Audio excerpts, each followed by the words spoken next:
babago. And how do we do that? Para hindi ka magbago, hindi ko nga lang alam dito sino mentor sa dalawang to. Para tuloy-tuloy ang growth mo, may one-on-one mentoring tayo, lalo na pag nasa enterprise partner ka na, brand partner ka na, legacy partner. Hindi lang sa amin. We will be getting professional coaches para i-train mo. Bakit? Hindi namin alam lahat. Hindi kami pinakamagaling sa buong mundo. Kukuha kami ng mga business coaches, consultants, para i-one-on-one mentor ka. Para tuloy-tuloy ang growth mo. Because ang real entrepreneur, hindi lang naman yan natatapos sa success eh. Kailangan tuloy-tuloy ang growth nila by providing what? By seeking the services of professionals. Alam niyo, magugulat kayo. Ang dami natin nakikita mga successful na tao, pero behind those successful people, sila mismo may mga mentor. Nakita niyo dito, naging guest natin si Mr. Steve C. Siya yung tinatawag nating Lazada King, e-commerce king yan. But you know what? Siya mismo, may mga business coaches siya na nagpapaturo pa siya. Ang dami.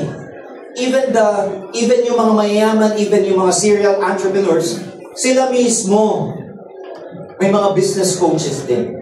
And pag na-reach itong position na to, because gusto namin sustain yung discipline, meron kaming ipoprovide ng mga business coaches sa inyo pagdating ng panahon.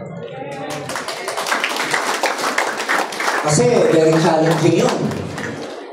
Ang highest earning sa marketing plan natin, sa binary pa lang, pag naging legacy partner ka, ang earning potential, 16 million pesos a month.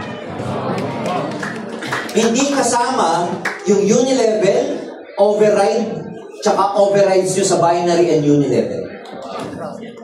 Pag ganyan nakalaki kinikita mo, 20 to 25 million a month, kailangan mo na ng mas matinding guide. Paano mo hahawakan ang success or ang empire? And we will provide that for you. Next.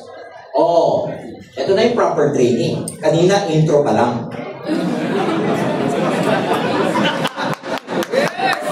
Ang haba, Exciting? Yes! Ang topic ko ngayon, check-in.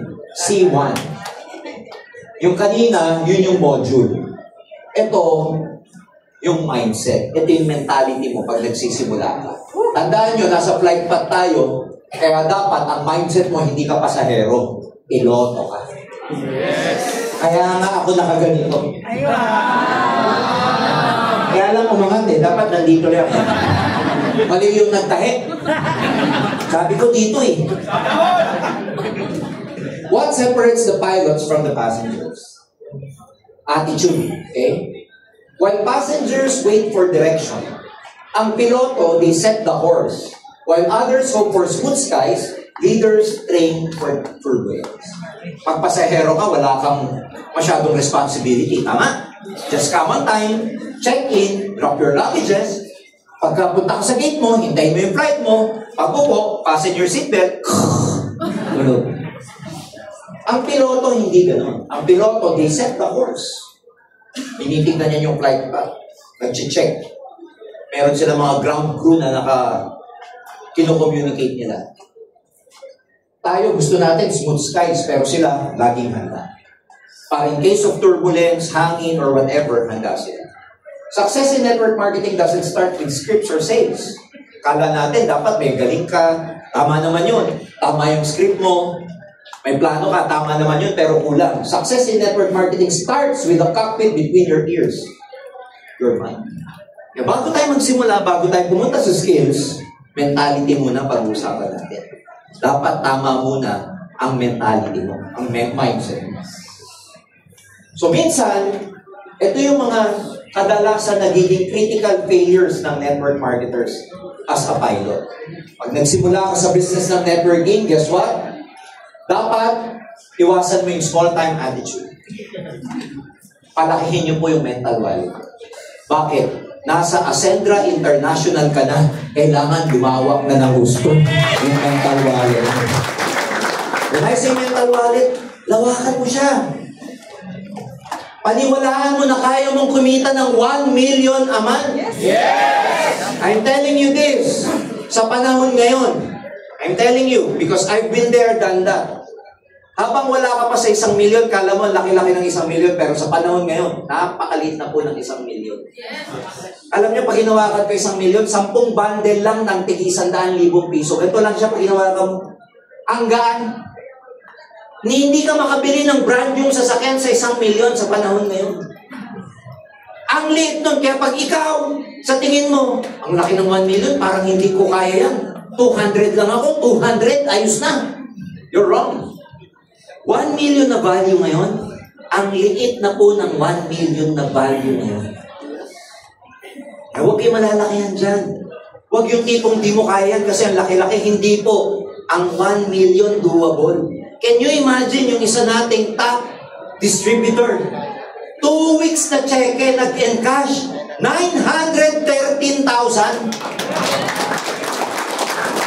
Si Miss Tanya, 900,000. Kung hindi ko tinanggalan ng tax yun, 1 million po yun. Kasi 10% tax eh. Pag kumita ka dito sa gobyerno, ganun kasi yun. So we are obliged dun sa tinatawag na withholding tax. Pag kumita ka ng 1 million, tanggal ang 100,000, ang neto mo 900,000 na lang. Matik po yun.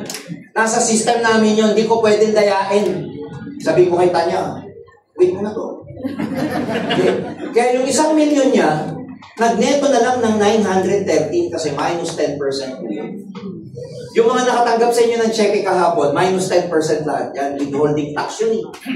Pero mas maganda ng problema ang tax kesa sa income. Sabi nung iba, laki naman. Maganda na yung malaki ang income tax mo kasi sobrang laki naman ang income mo. Lakihan nyo. Huwag bansot. Nangarap ka na nga lang, okay na ako sa 50.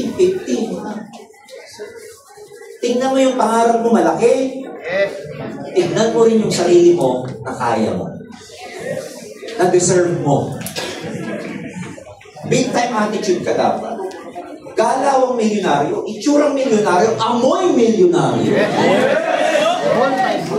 Gusto mo maging milyonaryo, yung t-shirt mo nakaganyan. Clear. Flying low when you're built on altitude. So bilang piloto, don't fly low. Maximize. Big time attitude.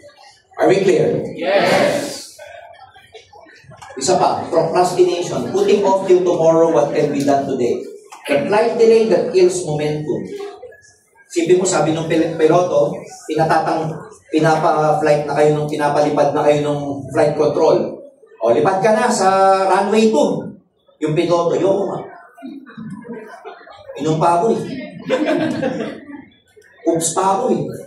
Doon pa akong ikbulaga eh. The truth is, in our life, ang number 1 pillar, yung laging mamaya na. Bukas na. Ako po, 50 anyos na. When you reach this kind of age or this level of your age, time moves so fast. Sa age na ganito, ang bilis mo ng panahon. Di ba kayo nagugulat? July na po. Ilang buwan na lang, lalabas na naman si Jose Marichan. Babagal-bagal ka before you know it. Time flies so fast, ladies and gentlemen. Iba yung time ng mga bata sa ating nagkakaedad na. When you reach 30s, time moves so fast already. So I'm telling you, you cannot afford to waste time. Hindi kayo pwedeng mag-aksaya ng maraming panahon because guys, ang level ng playing field sa Central, pare-pareho kayong zero age. By next month, maglalabas na po kami ng ranking based on July performance. Yung trabaho niyo ng July, yung check-in niyo ng July, ilalabas namin ng ranking come August. And before you know it, ladies and gentlemen, magugulat ka, babagal-bagal ka, yung kasabay mo, laki na ng grupo. Tapos magse-self-pity ka, ba't ako? Tagal ko na, wala pa rin.